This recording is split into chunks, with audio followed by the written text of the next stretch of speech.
Assalamualaikum warahmatullahi wabarakatuh.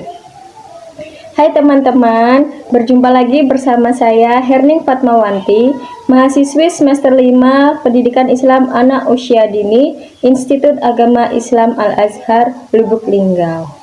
Pada kesempatan kali ini, saya ingin mengajak teman-teman bersama-sama belajar tentang macam-macam teknik asesmen anak usia dini. Apa sih itu teknik asesmen? Yang kedua, ada berapa teknik-teknik asesmen yang digunakan untuk anak usia dini sesuai kurikulum 13? Dan apa sih tujuan dan manfaat di setiap teknik asesmen yang digunakan untuk anak usia dini itu? Yang pertama, apa itu teknik asesmen? Sebelum kita mengetahui pengertian teknik asesmen, kita perlu tahu bahwa asesmen adalah pengumpulan dan pengolahan informasi untuk mengukur capaian perkembangan anak. Sedangkan teknik asesmen yaitu cara atau metode yang digunakan pendidik untuk menilai perkembangan kemampuan peserta didiknya. Macam-macam teknik asesmen anak usia dini berdasarkan kurikulum 13 yang dianjurkan oleh PAUD Dikmas itu ada 4. Yang pertama catatan anekdot, yang kedua checklist, yang ketiga hasil karya, dan yang keempat adalah portofolio.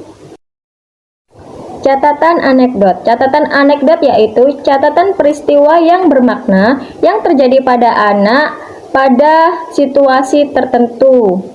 Catatan anekdot ada 2. Yang pertama, catatan anekdot instrumental yang dilakukan di luar proses pembelajaran, misal pada saat istirahat.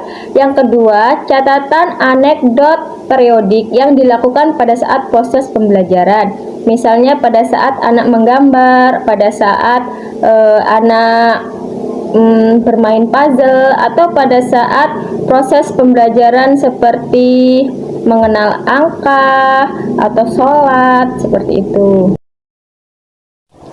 Ciri-ciri dari catatan anekdot itu sendiri, yang pertama, mencatat fakta, yaitu mencatat peristiwa yang benar-benar terjadi, yang anak ekspresikan di saat itu. Yang kedua, tidak mengandung kesimpulan, penilaian atau pendapat guru itu sendiri. Catatan tersebut dapat disimpulkan jika data yang terkumpul itu telah memadai. Contoh dari format catatan anekdot itu sendiri, yang pertama, usia atau rombel anak, tanggal kejadian, nama guru, nama anak, tempat dan waktu peristiwa itu terjadi, lalu deskripsi peristiwa itu sendiri. Contohnya seperti ini. Contoh itu yang ada Rosa. Kejadian itu di halaman sekolah pukul 7.30. Rosa turun dari boncengan motor ayahnya, kakinya menghentak-hentakkan ke lantai sambil menangis dan berteriak.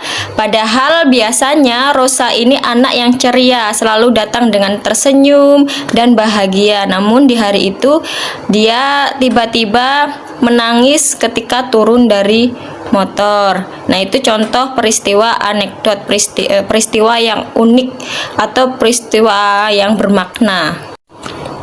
Manfaat dan tujuan catatan anekdot itu sendiri, yang pertama, manfaat yang pertama mendapatkan deskripsi perilaku anak, yang kedua mendapatkan gambaran sebab akibat, yang ketiga memberikan gambaran untuk memecahkan masalah atau menyelesaikan masalah sesuai kebutuhan anak. Sedangkan tujuannya yaitu memperkuat pemahaman setiap anak sebagai suatu pola.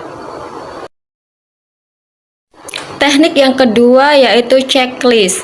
Checklist itu sendiri adalah catatan perkembangan anak yang menunjukkan kemunculan indikator berdasarkan skala penilaian yang telah ditentukan. Contoh format checklist, tertulis minggu, nama anak, kelompok, bulan, lalu ada 6 aspek pengembangan yang akan dinilai, ada indikator-indikator pencapaian perkembangan anak, Lalu ada tujuan atau target capaian perkembangan itu sendiri. Ada BB belum berkembang, MB mulai berkembang, BSB berkembang sesuai harapan, dan BSB itu sendiri itu berkembang sangat baik. Contoh di sini kita akan menilai nilai agama dan moral untuk capaian indikator capaian perkembangannya, yaitu mampu menyebutkan nama Tuhan sebagai ciptaannya. Di sini Andi MB mulai berkembang. Atau contoh lainnya, contoh fisik motorik. Di sini indikator capaian perkembangan yang akan dinilai adalah Andi mampu mengikuti gerakan terkoordinasi secara terkontrol dan lincah. Ternyata di sini Andi perkembangannya sudah mencapai target, yaitu BSH, berkembang sesuai harapan. Tujuan dari checklist itu sendiri yaitu satu, petunjuk memahami perkembangan anak. Yang kedua, sebagai acuan dalam pengembangan kurikulum. Yang ketiga, yaitu untuk menilai dan mengevaluasi perkembangan dan pembelajaran anak. Teknik yang ketiga yaitu hasil karya.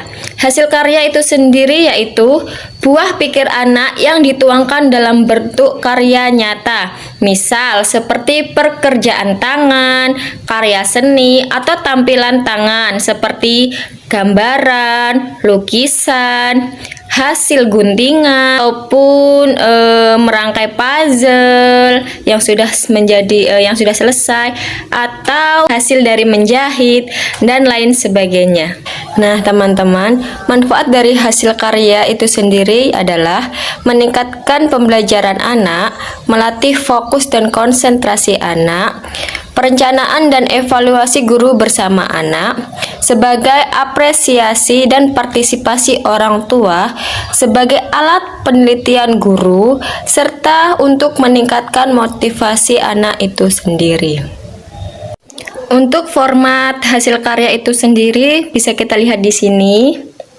Nah, yang itu ada foto atau gambar hasil karya anak, lalu ada indikator capaian perkembangan yang dicapai anak, dan yang terakhir itu ada capaian perkembangan anak.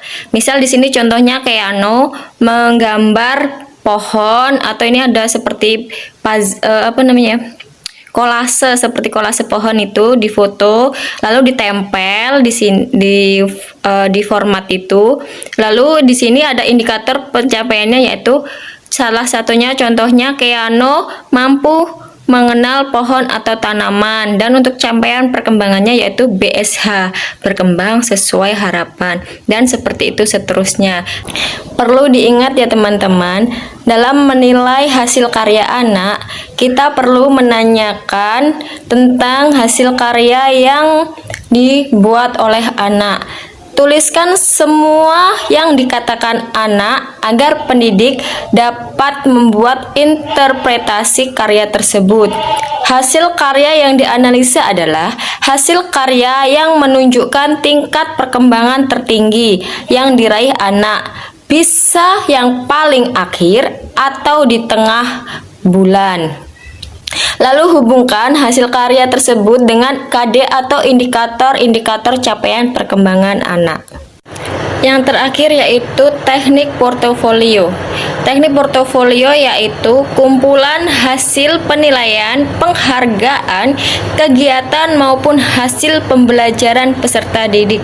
Jadi hasil dari pembelajaran tadi dikumpulkan menjadi satu, didokumentasikan bisa berupa foto ataupun hasil penilaian seperti checklist, seperti anekdot, itu dikumpulkan menjadi satu dokumen, bisa diletakkan di dalam sebuah map atau berbentuk buku.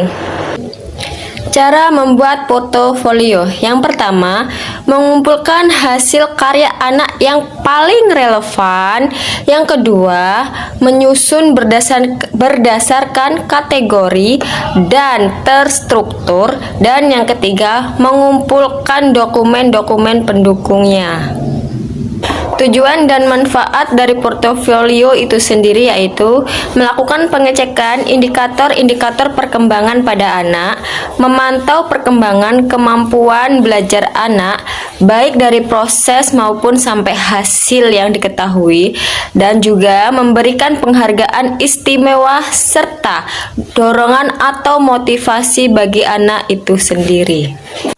Simpulannya, teknik asesmen yaitu cara atau metode yang digunakan guru untuk menilai capaian perkembangan anak atau peserta didiknya dengan tujuan untuk menilai kompetensi sikap, pengetahuan, dan keterampilan anak serta memahami perkembangan anak itu sendiri.